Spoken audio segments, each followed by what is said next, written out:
On va passer à l'autre grand titre de cette soirée, c'est Nicolas Sarkozy qui a donc décidé de sortir du silence 2 jours après sa condamnation à 5 ans de prison pour association de malfaiteurs avec mandat de dépôt assorti d'une exécution provisoire. On l'a dit et redit, le président de la République, l'ancien président de la République va aller en prison. Eh bien, il s'exprime ce soir dans les colonnes du JDD.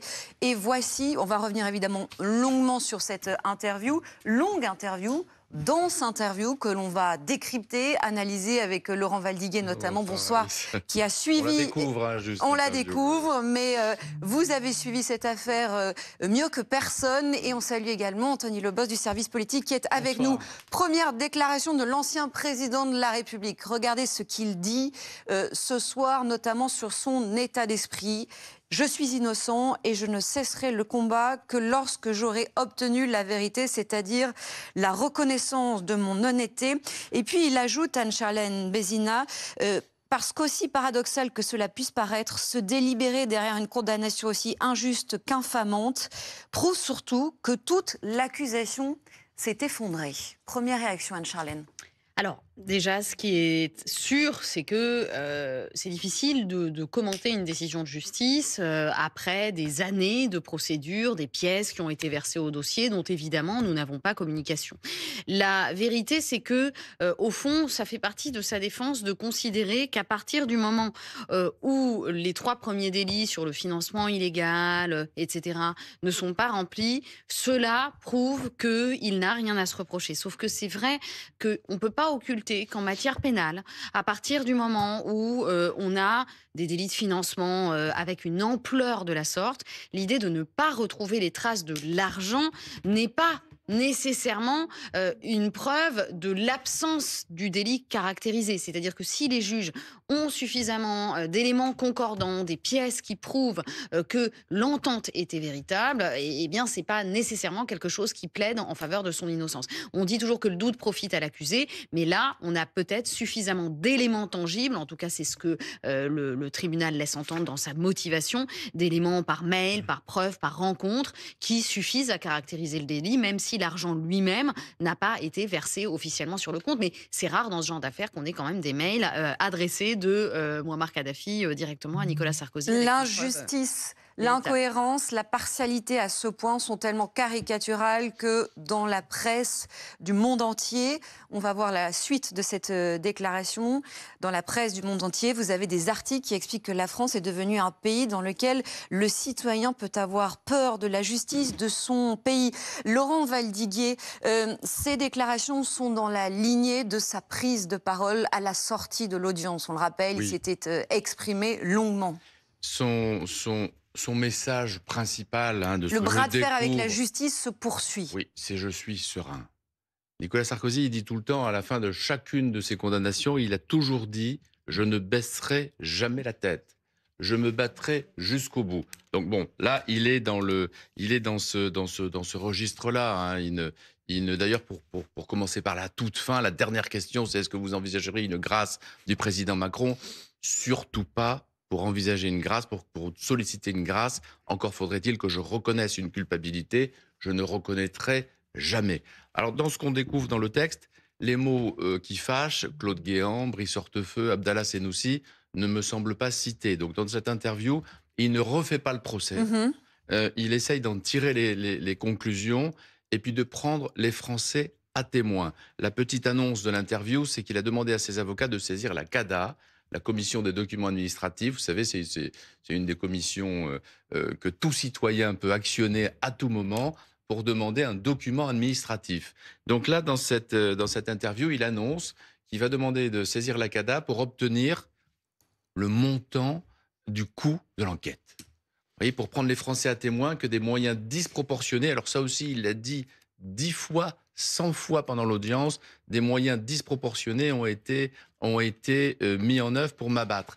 Le seul problème de cet argument, c'est que le commandant Vidal, vous savez, le policier de l'Office anticorruption, qui a été l'homme qui a actionné toute l'enquête, quasiment à lui tout seul, il est venu déposer à la barre toute une après-midi, il a raconté son enquête, c'est lui qui a fait cette enquête, Et justement, la question... Alors, Mais Nicolas... attendez, donc ça veut dire concrètement, Laurent Valdiguier, qu'il veut permettre aux Français d'avoir accès à la somme qu'aurait coûté cette procédure. Il veut connaître les moyens qui ont été engagés contre lui et pour cette procédure, alors qui, d'après lui, accouche d'une souris, même si il passe un peu sous le tapis l'association de malfaiteurs et le pacte entre Claude Guéant, Ziad Takieddine et le fameux Abdallah Senussi.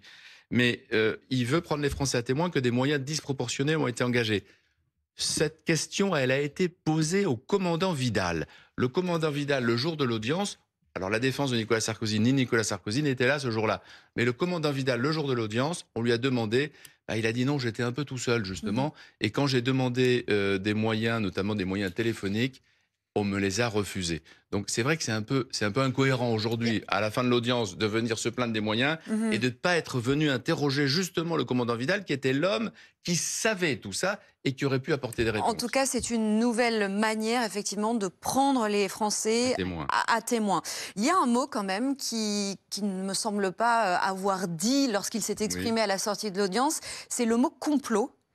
Et là, il l'utilise en parlant de nouveau de ce fameux document Mediapart qui a lancé toute la procédure, qui a révélé l'affaire. Il dit le plus probable est que ce document Mediapart soit un faux. S'il y a un faux, c'est qu'il y a eu des faussaires, des manipulateurs et donc un complot. Les mots sont forts, Laurent Valdiguier. Pourquoi ? Alors, il faut rappeler à ceux qui nous regardent pourquoi il y a une interrogation autour de ce document Mediapart et quel rôle il aurait joué dans la procédure. Alors, ce document Mediapart, il arrive, c'est vrai, entre les deux tours de la présidentielle de 2012.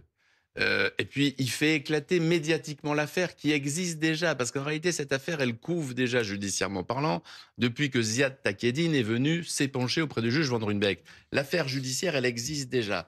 Mediapart, entre les deux tours, publie ce document, qui est un document en arabe, signé de Moussa Koussa, un des proches de Kadhafi, qui évoquerait, qui signerait de sa main un accord du guide pour 50 millions d'euros de commission. Alors c'est vrai que le montant a toujours paru farfelu. Alors à l'époque, on ne savait pas que l'affaire Big Malion, c'est-à-dire la campagne de 2012, elle avait coûté 42 millions. Mais c'est vrai qu'à l'époque, le montant est farfelu. Nicolas Sarkozy, à juste titre, on est entre les deux tours de la présidentielle. Vous vous souvenez, il a toujours dit qu'il lui avait manqué une semaine pour battre François Hollande.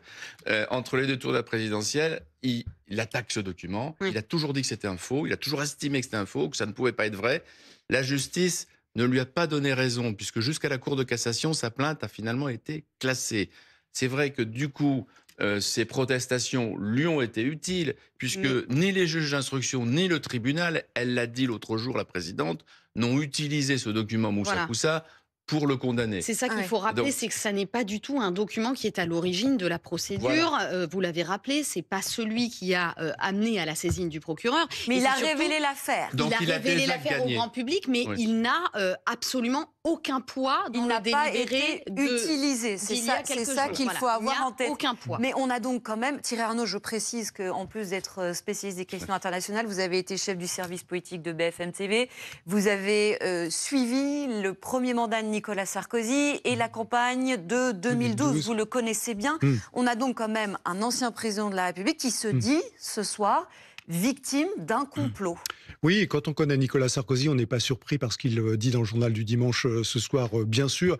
On l'a vu très combatif dès la sortie de l'audience et il est tout autant. Il est véritablement dans un combat qui va prendre la forme de diverses manières d'une contre-offensive. Il y a eu ce recours à cette commission administrative qu'évoquait Laurent il y a un instant pour démontrer les moyens qu'il juge totalement disproportionnés qui ont été mis au service de ces poursuites.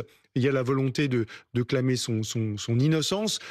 Il explique défendre l'état de droit face à une justice dont il dit à nouveau qu'elle est orientée dans le cadre de poursuites qui ont été menées par une magistrate qui lui était hostile, et donc une procédure qui aboutit à ce qu'il considère comme un paradoxe absolu d'une conclusion qui au fond l'exonère en disant qu'il n'y a pas de preuve que cet argent libyen est parvenu à sa campagne et a été utilisé. Et on en arrive pourtant à cette condamnation très lourde de la prison ferme.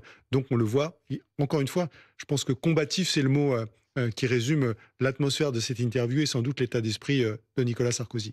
Ça, c'est quelque chose qu'on a beaucoup entendu et on va revenir évidemment là-dessus, sur le fait que lui et ses soutiens disent qu'il a été condamné sans preuve sur une seule intention et non une réalisation. Sauf que j'imagine qu'après 10 ans de procédure, des preuves, il y en a, Laurent Valdiguier, et on le reviendra là-dessus. Mais d'abord quand même, Anthony Lebos, on parle d'un homme qui va aller, quoi qu'il arrive, en prison. Est-ce qu'il parle de cela? Est-ce qu'il en dit un peu plus sur son état d'esprit face à cette perspective? Oui, parce qu'il y a exécution provisoire sur ce mandat de dépôt, même différé, parce que l'appel, en l'espèce, dans le cas d'une exécution provisoire, n'est pas suspensif. Et il répond ceci, l'ancien président de la République: « Je m'attendais à tout, mais pas à cela, je le reconnais.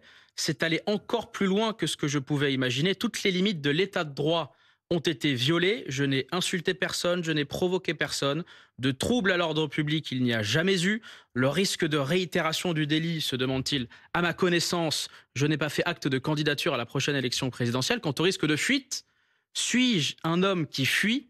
Qui aurait l'idée d'abandonner sa femme, ses enfants, sa maison, ses compatriotes, mon pays que j'ai servi, que j'aime tant? S'ils veulent mon passeport, qu'ils le prennent. » Ça, c'est sa réponse concernant son envoi, son mandat de dépôt, son envoi en quelque sorte en prison dans quelques semaines.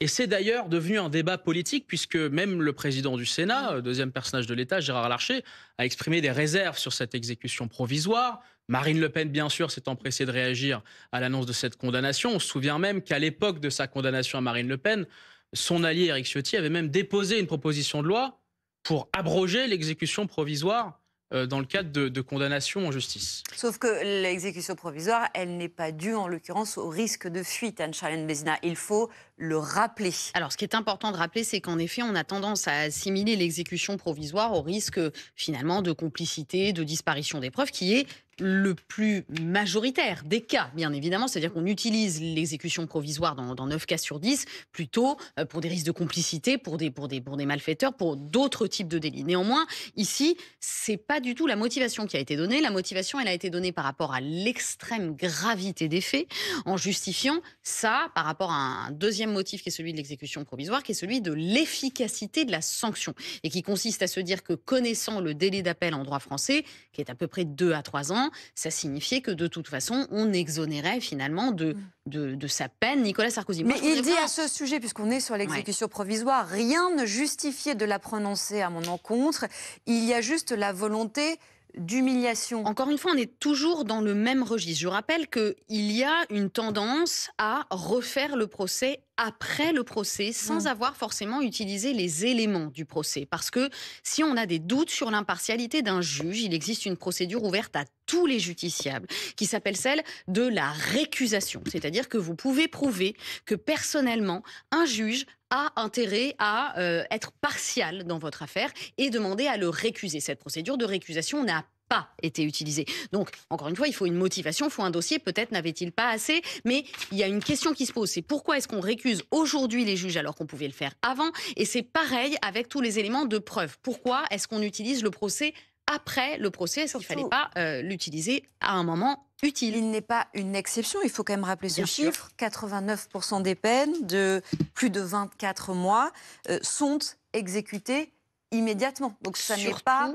un traitement exceptionnel à l'égard de Nicolas Sarkozy. Surtout pour l'association de malfaiteurs pour lequel il est en tout cas inculpé aujourd'hui. C'est-à-dire que quand on est coupable de ce genre d'infraction, on encourt très généralement une exécution provisoire du mandat de dépôt. Donc, en réalité, c'est plus les juges qui ont changé d'attitude en se disant que ce n'est pas parce que c'est un politique qu'il faut que la justice soit différente.